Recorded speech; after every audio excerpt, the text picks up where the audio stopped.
Hello and welcome to another QASR in Abu Dhabi. If you haven't watched my previous video, QASR is Arabic for palace, fortress, or castle, and that's exactly what this is, a true Arabian palace. But let's start from the beginning. This right here is the entrance to the ticket booth. And while we're still outside, let me mention parking.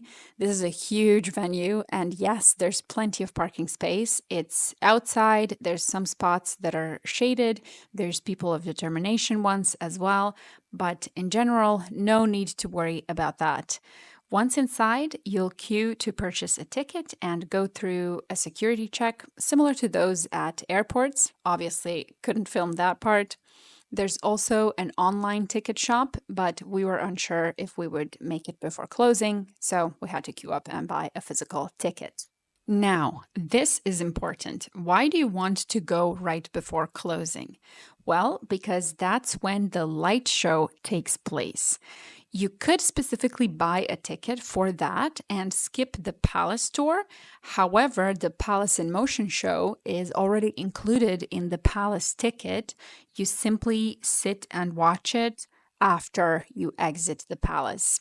For specific timing, check their website as it depends on the time of sunset, but later on that.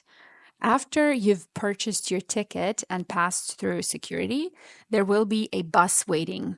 Yes, this is that big that a bus drives you from the gate essentially to the palace entrance.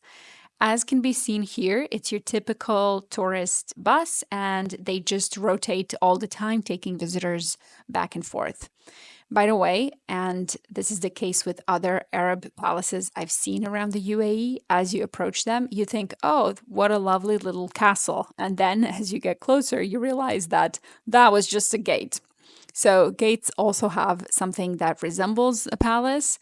I'm sure there's an actual term for that. And if anyone knows, please write it in the comments. Anyway, back to this palace. While we watch these beautiful clips, I want to tell you a bit about this place. You'll notice that the structures, the landscaping, everything looks very traditional, very Arab, right? The only thing missing is the Arabian Nights music in the background. However, all of this was actually built. Can you guess? I'll give you a moment to try and guess. All right, it was 2017. So it's not even 10 years old. By the way, if you're interested in what the actual historical buildings look like, head over to my Qasr Al Hosn video, and it's actually close to Qasr Al Fatan. So if you ever physically go here, you could visit both in the same day. Now, Qasr Al Hosn is totally different. I personally call it the sand castle.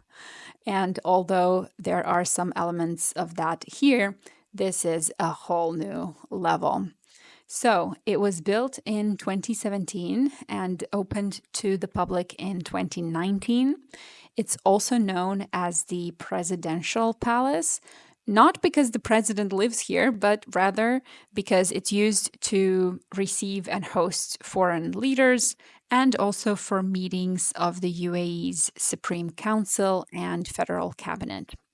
Obviously, as soon as it opened for the public, it instantly became a tourist attraction and landed on many lists, such as, for example, the top 20 landmarks of art and culture in the world.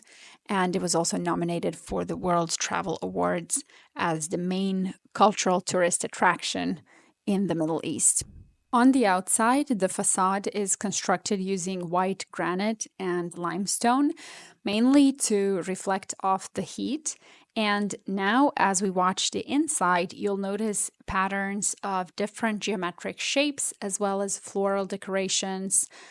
The central part, called the Great Hall, is 100 by 100 meters, and the dome is 60 meters tall with a diameter of 37 meters.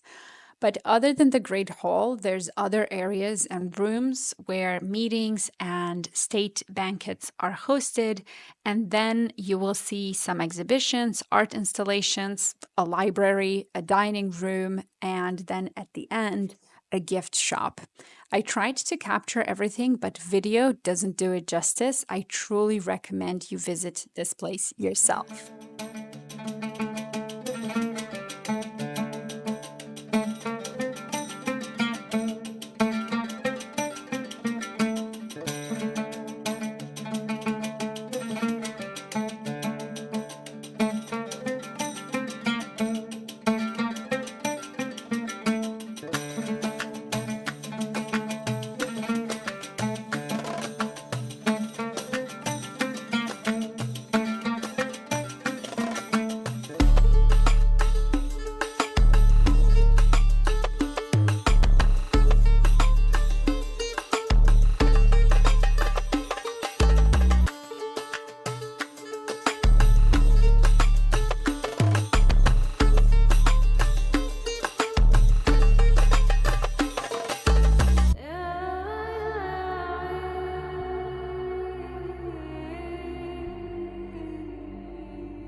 By the time we completed the tour, security guards informed us that the light show was about to start, so we headed outside.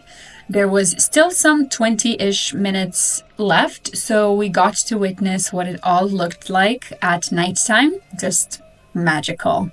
There's also a cafe attached to the gift shop right before the exit, so you can also enjoy some snacks and or drinks.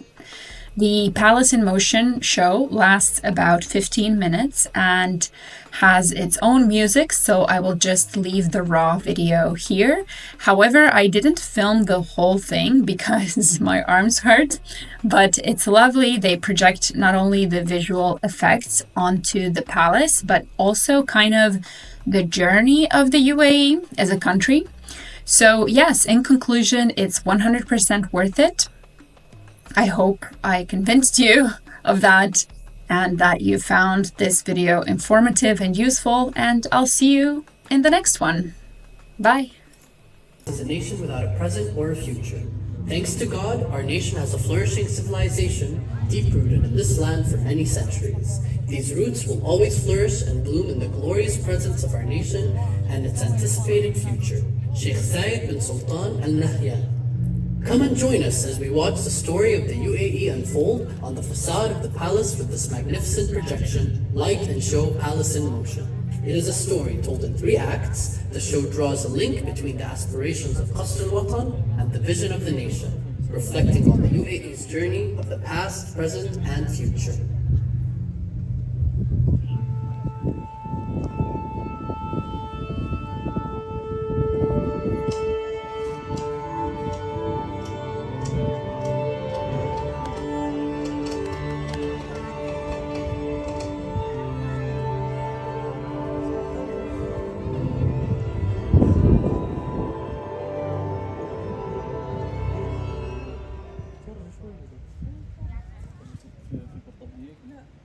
حطيته هيك شوف